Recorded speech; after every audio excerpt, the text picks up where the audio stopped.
Hola familia, suscriptores de YouTube.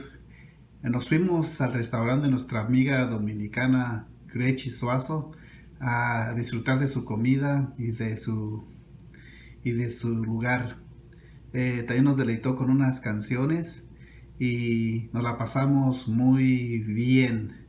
Aquí encontrarás comida dominicana y puertorriqueña muy rica y un gran ambiente. Gracias, Grechi, por ser tan atentos con nosotros. No me ilumina como la luna por la retina. Así te metiste tú, me imagino entre mis pupilas.